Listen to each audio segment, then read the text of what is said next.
Kegagalan timnas Indonesia untuk masuk ke Piala Dunia tahun depan masih membekas sih, tapi menarik nih. Kita bedah statistik para pemain skuad Garuda yang berkiprah ataupun tampil di babak kualifikasi Piala Dunia sejak ronde awal alias ronde pertama pas lawan Brunei Darussalam kalau nggak salah itu ya kan, dan kita menang 6-0 di laga kandang, 6-0 juga di laga tandang. Mari kita bahas nih. Kita mulai dari pencetak gol terbanyak timnas sepanjang ajang kualifikasi Piala Dunia 2026. Di urutan pertama, tahu dong siapa? Ayo tebak siapa kira-kira nih. Ya, yang pertama itu di urutan pertama dengan torehan 4 gol. Ada striker timnas Indonesia yang sekarang main di salah satu klub Brunei Darussalam, yaitu Ramadan Sananta. Dengan torehan 4 gol, mayoritas gol Ramadan Sananta ini hadir di sebelum ronde ketiga kalau nggak salah itu dicetaknya. Dan dengan torehan 4 gol ini ya wajar aja sih Ramadan Sananta, biarpun banyak masuk main diaspora, dia masih sering dipanggil sama pelatih timnas Indonesia untuk memperkuat timnas di ajang kualifikasi Piala Dunia, bahkan sampai dengan ronde keempat, yang mana kita kalah di ronde keempat tersebut. Lawan Arab Saudi kalah 3-2, dan lawan Irak kita nggak menang, kalah juga 1-0. Di bawah Ramadan Sananta, nah ini menarik nih, ada 1, 2, 3 orang pemain yang bikin torehan 3 gol. Ada Olo Romeni yang baru masuk di ronde ketiga dan langsung menunjukkan ketajamannya di ronde ketiga lawan Australia, lawan China, dan lawan Bahrain. Olo Romeni selalu bikin gol, masing-masing 1 gol. Tapi sayang banget, keran gol Olo Romeni tersendat sejak lawan Jepang. Ditambah lagi Olo Romeni ini diganggu sama cedera ya kan. Ketika di ronde keempat tampil kurang maksimal karena yang baru pulih dari cedera ya, bahkan cenderung nih agak sedikit dipaksakan nih pas ronde keempat, karena emang dibutuhkan tenaga Olo Romeni untuk menjadi mesin gol. Tapi sayang banget di ronde keempat Olo Romeni belum pulih 100% dan belum bisa nunjukin performa ataupun ketajamannya seperti di ronde ketiga. Selain Olo Romeni ada Dimas Derajat. Nah ini Dimas Derajat agak tenggelam nih ya ketika gelombang diaspora masuk ke skuad timnas Indonesia. Di lini serang pelandai pasti Dimas Derajat mulai tersisi dari skuad Garuda di ajang kualifikasi Piala Dunia. Padahal Dimas Derajat bikin 3 gol, dan gol-golnya ini kalau salah pas di ronde pertama lawan Singapura ya banyak terjadi. Lawan Singapura lawan Brunei Darussalam tuh yang banyak dibikin sama Dimas Derajat. Tapi semat di ronde ketiga dan ronde keempat nih Dimas Derajat tenggelam karena emang kalau bersaing sama pemain-pemain lainnya. Nah, satu lagi nih, pemain timnas Indonesia yang bikin 3 gol. Siapa, tebak ayo kira-kira? Siapa? Ya, Rizky Ridho. Nah, ini menarik banget nih. Ternyata back andalan timnas Indonesia yang sekarang main di Persija Jakarta, Rizky Ridho menjadi salah satu top skor loh. 4 besar top skor pemain Indonesia yang bikin gol di kualifikasi Piala Dunia 2026 dengan torehan 3 gol juga, sama kayak Olo Romeni. Ini artinya apa ya? Rizky Ridho nggak salah. Siapapun skuad yang dipanggil saat Garuda calling di babak kualifikasi Piala Dunia, nih Rizky Ridho mesti dipanggil kalau dengan cedera, mesti diturunin. Sering diturunin sama pelatih timnas Indonesia. Agak sedikit miss aja tuh ketika di mana tuh di ronde keempat terutama ya, ketika Rizky Ridho dicadangin sama Patrick Kluivert. Nah, ini menurut dia suatu blunder besar ya, karena kalau kita lihat kontribusi Rizky Ridho, dia selain mahir dalam menjaga lini pertahanan, terbukti kan dengan statistiknya tuh, dia bisa bikin 3 gol sebelum ronde keempat. Dari ronde 1, ronde 2, ronde ketiga dia bisa bikin 3 gol dan masuk jajaran top skor di skuad Garuda nih, skuad timnas Indonesia. Harusnya sih coach Patrick Kluivert ketika lawan Arab Saudi ini ngeliat dulu di statistiknya nih. Rizky Ridho jangan bertanya doang, jangan bertahan doang. Ternyata Rizky Ridho juga piawai dalam membuat gol ke gawang lawan dalam momen-momen krusial. Tapi sayang banget udah lewat sih ya kan. Seandainya pelatih bukan Patrick Kluivert, mungkin Indonesia udah ke Piala Dunia nih saat ini nih, udah dapet tiket ya kan. Tapi apa boleh buat ya kan. Nah yang berikutnya yang 2 gol nih, ada tuh 2, 3, 4, 5. Ada 5 pemain yang bikin gol dengan torehan 2 gol di ajang kualifikasi Piala Dunia. Ada Tom Haye bikin 2 gol, 1 gol ke gawang Filipina di ronde kedua, 1 gol ke gawang Cina di ronde ketiga. Dua-dua golnya itu dari luar kotak penalti, dua-duanya tuh. Emang spesialisasi dari Tom Haye itu. Lawan Cina di babak kedua ya, dia baru masuk dari bangku cadangan langsung bikin gol, tapi sayang kita kalah 2-1. Dan lawan Filipina, tendangan placing keras tuh. Bisa menghujam gol Filipina dengan sangat tajam tendangannya, dan itu menjadi gol perdana Tom Haye pas baru-baru memperkuat timnas Indonesia. Dan dia sliding slide dan endingnya besot tuh golnya ya kan. Itu salah satu momen yang unik dan lucu tuh bagi Tom Haye di gol perdana di PBK lawan Filipina. Coba knee slide dan ternyata rumputnya nggak bisa nyerosot, nggak bisa slide, dan endingnya besot-besot. Dengkulnya besot dikit ya. Yang berikut ada Ragnar Oratmangun. Nah, Ragnar Oratmangun juga di kualifikasi Piala Dunia ini sejak pertandingan keberapa ya, di round ketiga ujung tuh sampai round keempat nih agak kurang prima penampilan dari Ragnar Oratmangun karena emang diganggu sama cedera. Terus juga ada beberapa kendala juga yang bikin performa Ragnar Oratmangun menurutnya agak turun nih di akhir round ketiga dan di round keempat tuh, terutama pas lawan Arab Saudi sama lawan Irak juga. Ini sangat disayangkan. Padahal Ragnar Oratmangun sebelum dia diganggu cedera sebagai Lorman ini dia bisa menunjukkan performa yang sangat oke loh, bikin 2 gol dan sering repotin lini pertahanan dari lawan-lawan Indonesia.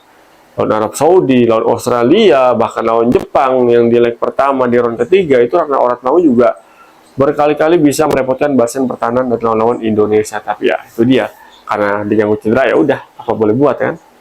Kita hanya bisa mulus dada aja ya kan.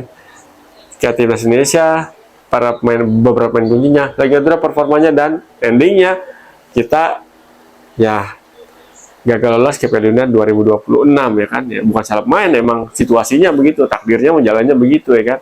Ya kalau waktu disalahin siapa ya, salahin pelatihnya PT Clever, kenapa nggak bisa meramu tim, padahal secara statistik ini pemainnya luar biasa loh. Total pemain yang bikin gol di round keempat di babak kualifikasi Piala Dunia dari round 1 sampai round 4 ada total 15 pemain yang bikin gol. Ada lagi selain Ragnar Oratmangun ada Marcelino Ferdinand, 2 gol juga. Ini 2 golnya ini tercipta di round ketiga ya, lawan Arab Saudi yang dikenang sebagai pertandingan sangat-sangat luar biasa bagi timnas Indonesia. Kemenangan perdana di babak kualifikasi Piala Dunia round ketiga dengan meraih 3 poin di GBK melalui 2 gol dengan skema yang mirip-mirip, yaitu skema counter attack yang menjadi kekuatan timnas Indonesia di era Sintayong. Dan ketika Marcelino Ferdinand bikin 2 gol tersebut, Indonesia menang, kita lagi euforia merayakan, lagi ada rasa optimisme yang tumbuh kalau kita bisa lolos Piala Dunia 2026. Tapi sayang banget, habis kemenangan tersebut ada FF, habis itu ya Sintayong malah diganti sampai PT Clever, dan alasan dan sampai saat ini menurut gua masih masih bertanya-tanya nih gua nih, apakah iya itu alasannya ya kan. Kalau bahasa tawalnya apa sih alasan sepak bolanya nih ya kan. Secara permainan oke, secara hasil juga cukup positif padahal ya kan. Yang ngerti itu alasan sepak bolanya apa tuh ketika Coach Sintayong diganti sama PT Clever, yang endingnya ya kita gagal lagi. Ngulang lagi, kita gagal meraih tiket Piala Dunia 2026. Sayang juga Marceng di round keempat nggak dipanggil sama PT Clever. Tadi bilang dia lagi cedera hamstring, entah itu cederanya cederanya emang nggak bisa pulih pas ke round keempat, atau ya kita nggak tahu nih. Yang tahu kan di internal timnas Indonesia, PT Clever dan kawan-kawan tuh menjadi tim kepelatihan tuh yang tahu kondisi Marceng di round keempat kayak apa ya kan. Seberapa parahnya kan cederanya, apa nggak bisa main di 2 pertandingan tersebut ketika dia ujungnya dia nggak dipanggil untuk memperkuat timnas Indonesia. Nggak tahu juga sih ya kan. Terus juga yang berikutnya ada Egy Maulana Fikri, bikin 2 gol juga di babak kualifikasi Piala Dunia lawan Vietnam tuh ya. Salah satu gol pentingnya itu di round kedua ya. Satu golnya, gol tunggalnya dia mengantarkan Indonesia. Ketika itu lagi ruwet tuh posisinya, kalau nggak salah tuh Indonesia kalah sama Irak dan seri lawan Filipina. Pas ketemu Vietnam nih kalau nggak salah gue, ingat gue ya, itu dia bikin 1 gol tunggal, dan ini membangkitkan moral bertanding dari skuad Garuda Muda, sehingga abis itu tuh Indonesia selalu menang kecuali lawan Irak. Ya. Yang berikutnya ada Kevin Dix. Nah, Kevin Dix juga fenomenal nih, 2 gol Arab Saudi di round keempat, tapi sayang banget 2 penalti dari Kevin Dix yang berujung jadi gol, nggak bisa menyelamatkan Indonesia untuk meraih poin lawan Arab Saudi, dan tidak bisa membantu Indonesia untuk meraih tiket Piala Dunia 2026. Kita coba lagi nih, 2030 wajib masuk Indonesia ke Piala Dunia. Nah, yang berikutnya ada 1, 2, 3, 4, 5, 6 pemain yang bikin 1 gol. Ada Jaizes, ada Rafael Strike, ada Sandy Walsh, ada Witan, ada Shane Patinama, dan ada Sadil Ramdhani. Nah, ini menarik nih, para pemain yang bikin gol satu gol ini nih. Walaupun ya kita sama-sama tahu ya, kendala timnas Indonesia adalah di babak kualifikasi Piala Dunia kali ini adalah striker. Mesin gol kita nih, sebelum Oliver Bony datang kita nggak punya mesin gol yang bisa apa namanya itu, yang bisa membuat lini serang kita menjadi momok yang menakutkan bagi lawan-lawan Indonesia. Tapi kalau lihat dari pemain yang bikin gol, biar kita nggak punya mesin gol, sekarang kayak Izes, Shine, Sandy Walsh, dia juga suka bikin gol di laga-laga penting ya kan. Ya, Izes bikin gol di gawang Vietnam lewat sundulannya tuh ya kan, di round kedua. Sandy Walsh bikin gol di round ketiga lawan Arab Saudi ketika kita tandang ke mana, ke markasnya Arab Saudi tuh ya kan, di Jeddah kalau nggak salah tuh. Tendangan Orat Mangun menyentuh kaki Sandy Walsh dan berujung jadi gol yang bikin kiper Arab Saudi mati langkah saat itu. Shane juga bikin gol lawan siapa? Lawan Irak kalau nggak salah ya. Di round kedua tuh lawan Irak. Shane Patinama ketika kita kalah 5-1. Shane bikin gol saat itu. Lalu skema serang balik juga kalau nggak salah tuh. Sadil juga bikin 1 gol. Nah, Witan juga bikin 1 gol. Nah, ini menarik banget kan? Komposisi main-main yang bikin gol. Nah, seharusnya dengan gambaran kayak gini nih, untuk menuju target berikutnya, yang pertama juara Piala AFF ya. Kita nggak tahu nih apakah nanti FIFA ASEAN Cup ini bisa digelar tahun depan 2026, kan AFF rencana digelar bulan Juli ya, habis Piala Dunia kalau salah tuh. Apakah FIFA ASEAN Cup digelar bulan Juli itu untuk menggantikan AFF? Kita nggak tahu kalau digelar. Nah, ini kan pagelaran perdana nih, udah saatnya timnas Indonesia meraih gelar trofi perdana FIFA ASEAN Cup. Kalau emang nanti FIFA ASEAN Cup ini menjadi pengganti AFF ya, kita lihat aja nanti kan, kalau bisa Indonesia bisa menjadi bikin sejarah di situ tuh, meraih gelar di FIFA ASEAN Cup kalau emang digelar nanti pertengahan 2026. Nah, nggak bikin gol doang nih, yang bikin assist juga luar biasa banget. Nyata pemain yang bikin assist topnya adalah Nathan Choaon dengan total 3 assist. Nah, ini menarik banget nih. Kenapa Nathan Choaon bisa menjadi top assist menurut dia ya, karena emang karakter bermain dia nih. Dengan salah satu sisinya dia masih muda, yang kedua dia emang energik ketika dia lagi on fire, dia bisa menjadi motor di lini tengah. Dia bisa naik turun dan bisa berada di posisi mana aja tuh di lini tengah. Di tengah bisa, kiri, kanan juga sering bantu lini pertahanan. Nah, ini sayang banget. Nathan Choaon ketika lagi on fire di round keempat, lagi-lagi nih Patrick Kluivert bingung gua. Di itu nggak masuk DSP, di lawan Irak juga nggak bisa mengeluarkan kemampuan para pemainnya nih Patrick Kluivert nih, mengasah kemampuan para pemainnya. Seharusnya seorang pelatih ini bisa nih mengeksplor kemampuan skuadnya yang dimiliki. Sayang banget Nathan Choaon di round keempat pada lagi on fire, tapi ya lagi-lagi Patrick Kluivert nggak bisa manfaatin kelebihan yang dimiliki sama skuadnya. Terbukti kan Nathan Choaon jadi top assist dengan torehan 3 assist. Di bawahnya Tom Haye ada 2 assist. Ada juga Ragnar Orat Mangun juga bikin 2 assist, dan kakak Ricky Kamboja 2 assist, lebih 1 assist tuh. Rafael Strike, Marcelo Ferdinand, Sandy Walsh, Hasnawi, Kevin Dix, Michelle Gers, Egy Maulana Fikri, Hoki Caraka, dan Rahmat Irianto. Menarik kan? Menarik banget nih, dan ini juga menjadi gambaran nanti buat kekuatan kita menghadapi ajang-ajang berikutnya. Ada Piala Asia 2027 yang kita targetkan lolos fase knockout. Menurut gue sih jangan fase knockout ya Piala Asia, targetnya semifinal, kalau bisa sampai partai final. Yang tanggung-tanggung. Nah, ini juga selain assist, selain gol nih, ada juga menit bermain nih. Ada 1, 2, 3, 4, 5, 6, 7, 8, 9, 10, 11, 12 nih. 12 main teratas yang capsnya ataupun menit bermainnya paling banyak. Teratas lagi-lagi ada Rizky Ridho dan Jaizes nih. Rizky Ridho 18 caps, Jaizes 15 caps. Menit bermain Rizky Ridho 1445 menit, Jaizes 1350. Di bawahnya lagi ada Tom Haye 15 cap dan menit bermain 1023 menit. Sandy Walsh 14 cap dengan 655 menit. Marcelo Ferdinand 13 cap dengan torehan 843 menit. Ragnar Orat Mangun 12 cap dengan 973 menit. Rafael Strike dengan 12 cap dengan torehan 906 menit. Terus juga Nathan Choaon 12 cap dengan torehan 747 menit. Calvin Verdong 11 cap dengan torehan 967 menit. Martin Pass 10 cap 900 menit. Justin Hamner 10 cap dengan torehan 899 menit. Nah, dengan melihat capsnya para pemain timnas Indonesia dan total gol dan pemain yang bikin assist, ini menjadi gambaran nih skuad Garuda ini ya udah jangan diotak-atik lagi. Panggil aja terus pemain-pemain yang udah sering memperkuat timnas Indonesia, yang udah mencatatkan namanya di papan skor, memberi assist ataupun yang menit bermainnya lebih banyak. Sebenarnya udah kelihatan di bentuk permainan timnas Indonesia kayak gimana. Di sisi back ada duet Jaizes dan Rizky Ridho yang emang udah terbukti, udah valid. Menit bermainnya banyak, capsnya juga paling 2 teratas ya.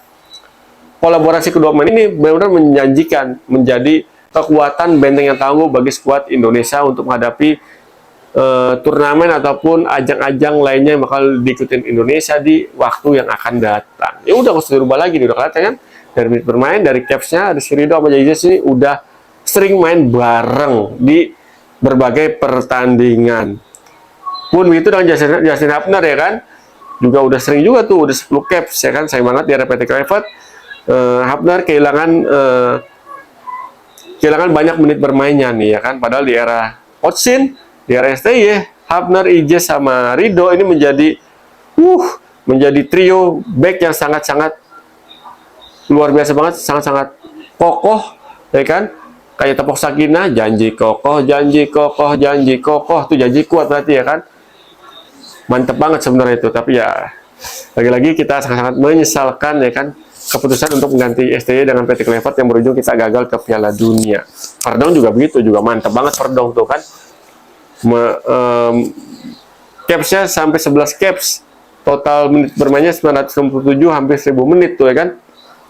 Udah kelihatan para pemain timnas Indonesia yang udah padu, yang udah ngerti banget seluk-beluk gaya bermain Indonesia. Kalau kita bercermin dari tadi tuh statistiknya, menit bermain, assist dan gol. Nah, kita berharap ya dengan rangkuman statistik ini kedepannya Indonesia ini bisa tampil lebih impresif lagi, lebih menyala lagi, lebih mantap lagi, dan tentunya ya semoga kita berharap di ajang-ajang yang diikuti ini turnamen kayak AFF kita bisa juara, semoga ya kan. Dan nanti di Piala Asia gue sih berharapnya jangan nambah besar, tadi gue bilang semifinal kalau bisa ya kan, challenge saja semifinal langsung, karena skuadnya udah membuktikan nih, skuadnya udah banyak main yang udah sering main bareng, sehingga tinggal ditambah lagi aja kebersamaannya dengan main di FIFA Matchday dong. Jadi FIFA Matchday dan kosong dong. Masa FIFA Matchday kosong nih November? Aduh, gue sangat menyayangkan banget. Padahal ini penting banget, krusial banget.